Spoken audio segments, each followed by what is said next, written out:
Guys, so good day po sa inyong lahat. Kagising ko lang. Ayan, may customer tayo, no? Bali may papalit tayong CDI.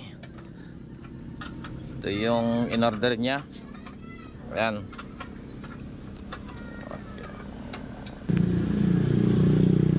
Ayan, ito po yung CDI na in-order niya.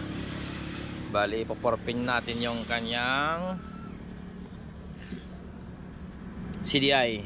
Ayan. Sa mga ganito guys, madali lang ito. Bali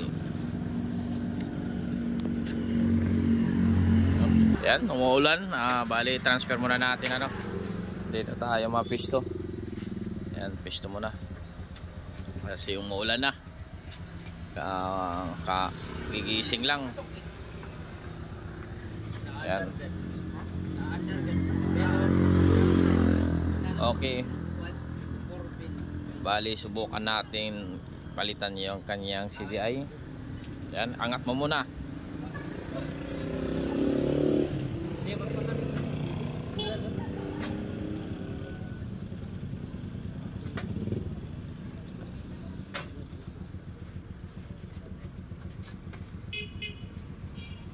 Okay, yan. Buksan mo na tangke.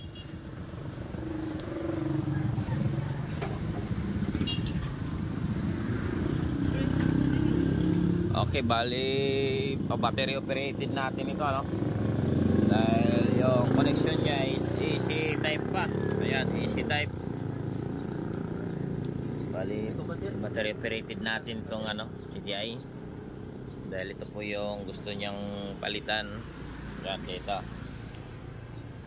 Yan po. Ngayon ituturo ko po sa inyo kung paano po ito i-connect. Napakasimple lang ito. 4-pin CDI.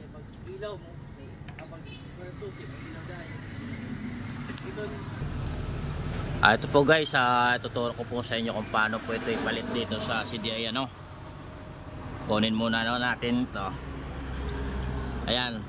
Ang unang gawin natin dito yung pulser. Ayan. Ito yung pulser. Ayan. Tapos ignition. Tapos dalawang ground. Pagsama na natin itong dalawang ground, itong ground na dalawa, pagsama natin. Tapos kukuha lang tayo ng supply. Ito po yung kulay pula. Ito po yung AC type, gawin natin itong bali battery operated. Doon natin nilagay sa accessories. Ayan. Step by step muna tayo, para makita ko sa inyo. Bali may sakit po kami dito. Ayan. Ito po yung gamitin namin para maging plug and play na lang doon sa CDI. Ayan, dito yan sa socket. Ayan. Okay, step by step muna tayo. Gawin natin, kunin natin yung pulser muna.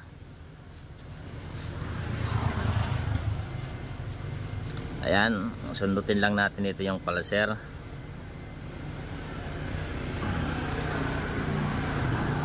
Ayan, nakuha na natin yung pulser, Oops. Yan, kailangan nakabuka po ito. Ito yung lock. Okay, lagay natin ito yung pulser, Bali yung pulser sa parteng ito. Ayan, sa taas. Yan po yung posisyon, dito natin ilagay. Okay. Unahin natin yung pulser. Okay. Ayan, nandiyan na yung pulser, nakalock na. Ngayon next natin yung kanyang ignition coil. Ito po yung ignition coil, yung kulay itim na may stripe yellow.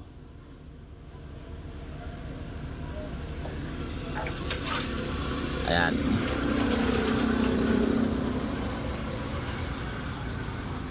Ayan po, nakuha na natin, Ito na yung ignition coil. Ngayon ilagay natin, itapat lang natin dito banda sa 4-pin dito. Yan, tingnan nyo. Yan, kailangan yung lock nakabuka ka. Okay, yan po yung gawin natin. Okay, yan po yung posisyon.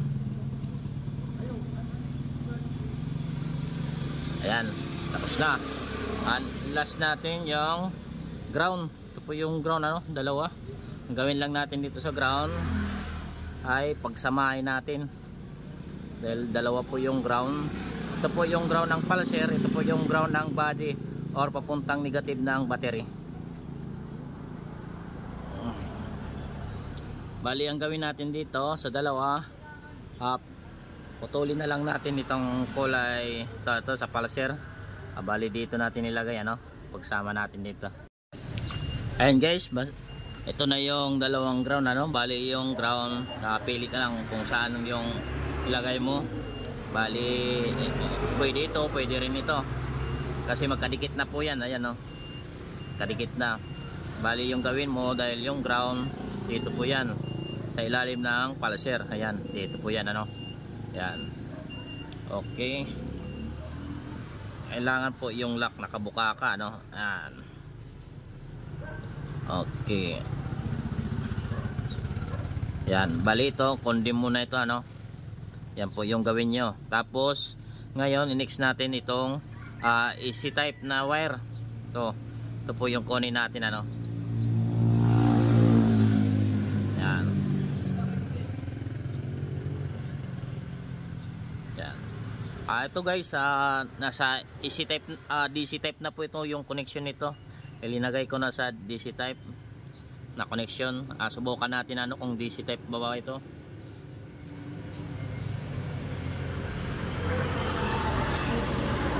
Ayan, ito yung tester natin. Subukan natin, on natin yung susi.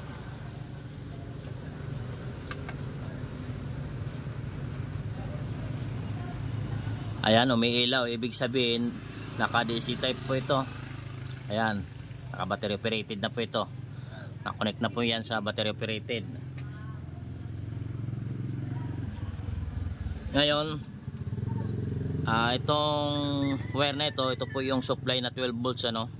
Bali ilagay lang natin dito sa may parting ilalim ng ignition, dito banda. Okay, ayan po. Ayan, okay. Bali subukan na natin itong ano nya, bagong CDI, ano. Ito po yung 4 pin. Ayan, subukan natin.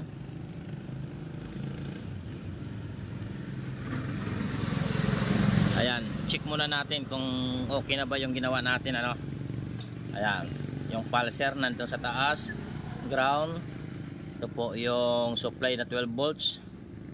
Ayan, tapos yung ignition coil nandito sa taas. Okay, subukan natin itong panda rin. Kaptim mo. Okay, panda rin muna natin. Subukan natin. Oops, ayan, sumisipa, lakas. Ayan, umandar na yung motor nya. Ayan po, bali night. Ayan, number 4, naka-open po yung number 4, tapos number 1. Ayan, yan po yung controller ng CDI, ano. Yan po, kung makikita nyo. Ayan. Okay, ito po yung motor na linive ko dati na pinalitan ng harness wire. Yan yung ano nya.